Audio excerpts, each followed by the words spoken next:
Hi, it's a beautiful day. Welcome to my channel. If you're watching my channel tonight, I just want to wish you the best in life. It's beautiful to have you right here. It's beautiful that you're following me up and following up my content.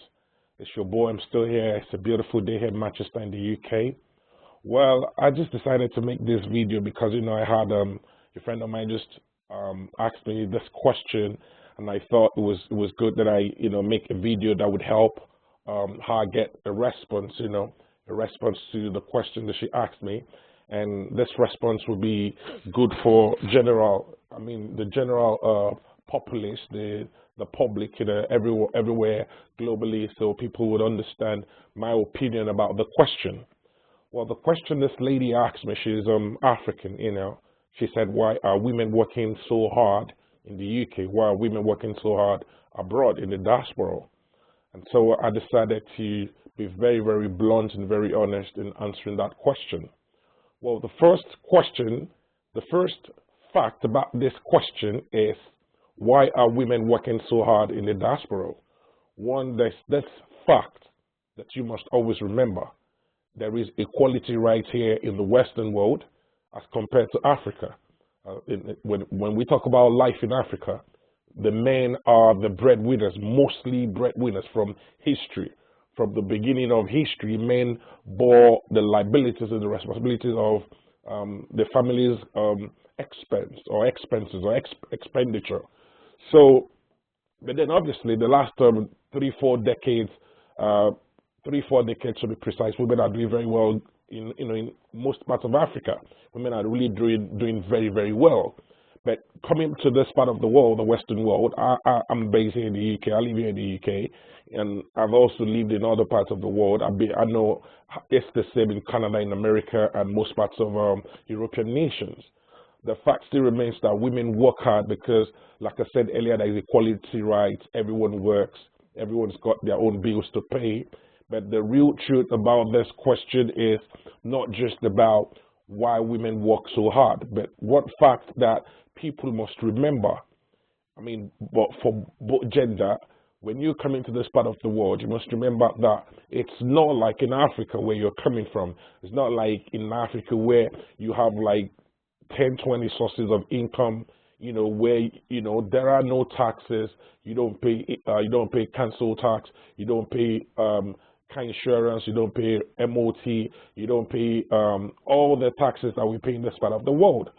So you must always have that in mind, that it's a total different part of the world. Things are totally different here. It's not going to be the same. Like you coming from a world where you don't pay tax, you don't pay a lot of the fees imposed on people here.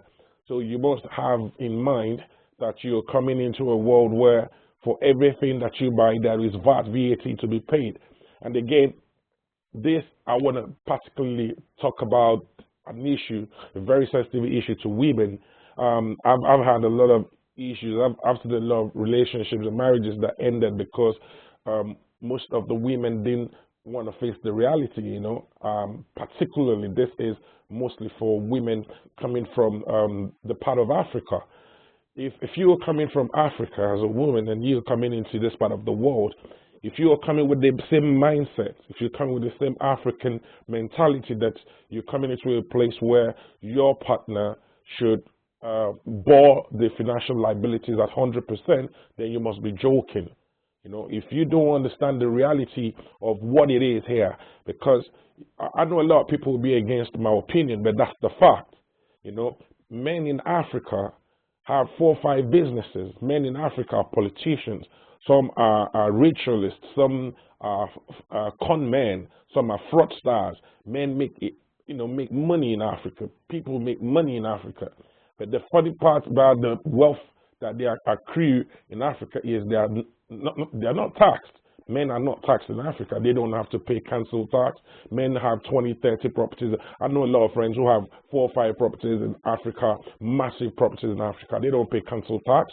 They don't have to pay insurance for their cars. They don't pay MOT, road tax, and the rest of it, and all the tax that we pay in this part of the world. So, if you are there, and like I said earlier, moving to this part of the world, and you've have that African mentality in you that, man, if you're married to a man or you're living with a man, then he should pay all the bills 100%, then you must be joking. I mean, if there are men who do that, that's amazing, but it's rare, really rare. If you, as a partner, don't want to contribute to your expenditure monthly in that relationship or in that marriage, that union, especially living together, then you probably have to go back to Africa, because you're not gonna find any man who's gonna provide 100%. You know, a very rare cases, very rare, really, very rare. I've got a lot of friends who are Jewish. I've got a lot of friends who have franchise businesses and all that. I think it's not just the Western culture. So if you are just with that mentality that, well, he has to do everything, then you're giving a wrong signal, you're giving a wrong impression to your partner. You're making him feel like, like you're a gold digger, like, you just in that relationship for him to show that the expenditure. Well, the African culture believes that it is in providing 100% and make sure, man, that's totally wrong. That's not true. That's a general opinion, but in reality, that's not fact. If a man is living here in this part of the world and is earning, is working, is doing the same job you're doing, how then you as a woman expect him to then provide 100% what more of you need when you're actually working? It's a different thing when you're an housewife.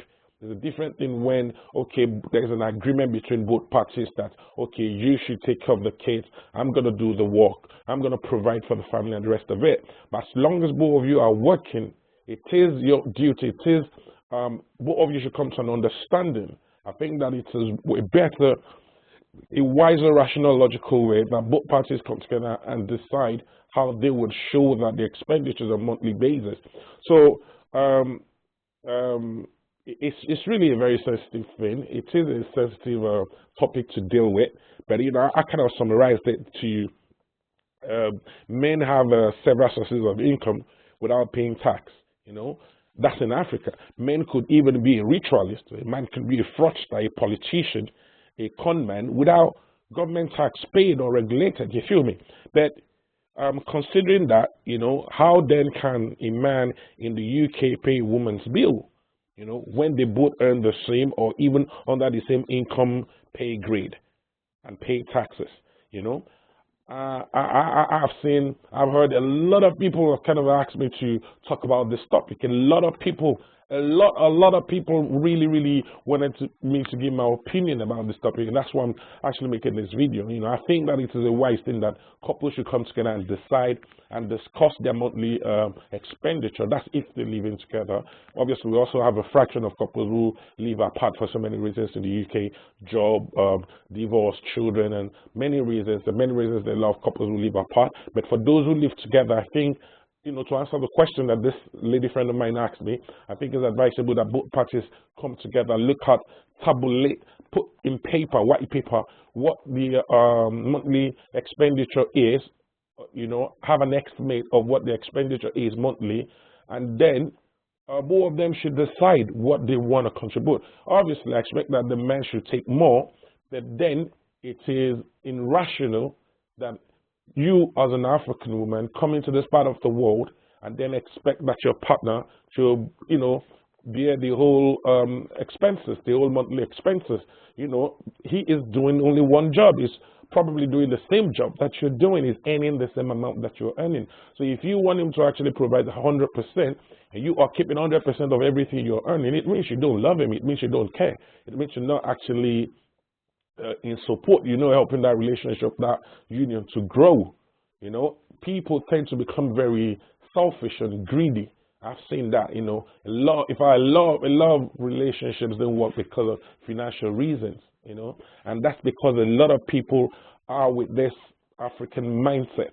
A lot of people are with this primitive mindset that, I should, if it's not paying the whole bills, then, it is not a man as far as I'm concerned. I think it is rather irrational for any woman or anybody, to have that kind of opinion,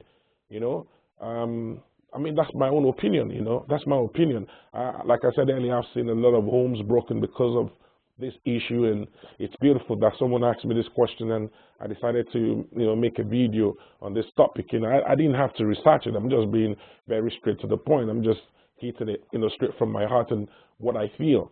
I think that relationship goes beyond money, but these days it's obvious that relationship is about money. Relationship shouldn't have been based on money, but now you have to be very critical, and that makes a lot of people suspicious. A lot of people go into relationship with intent. So it is wise. You have to choose carefully. You have to discuss these issues while you are courting, while you're with this person. I think before even going into that union, that both of you should be very clear as regard your opinion about things like financial contributions, and what are your plans as regard your expenditure when both of you start living together. These are the things that are, this topic is really a very sensitive one, and most families are not in union. Most couples are having a lot of problem as regard how to handle this issue. But like I said, I think that the men, I'm not just being biased, but I'm being very frank, I'm being very blunt here. I think that the men should be respected and the men should be praised as much as the women should be praised in certain areas of life too. The men really has to be praised for the role that they play. Yet there are a lot of men who would do it at 100% in this part of the world, and then they are still with partners who are very ungrateful, and then there are still some men who are doing their best and they've been judged and disrespected for the little that they can provide. It's unfortunate that these are the things, this is something we see around us, this is happening around us. But I think that people coming from Africa especially should change their mindset. You're not here for someone to provide all your needs for you, especially when you've attained a certain age. You should be ready to bear your own responsibilities and your own liabilities. This and many more are the kind of things that you will learn a lot from my channel and my opinion as regard very sensitive issues like this. Well, share my video, subscribe, and then keep following me. Love, share, and then peace. God bless you. It's your boy.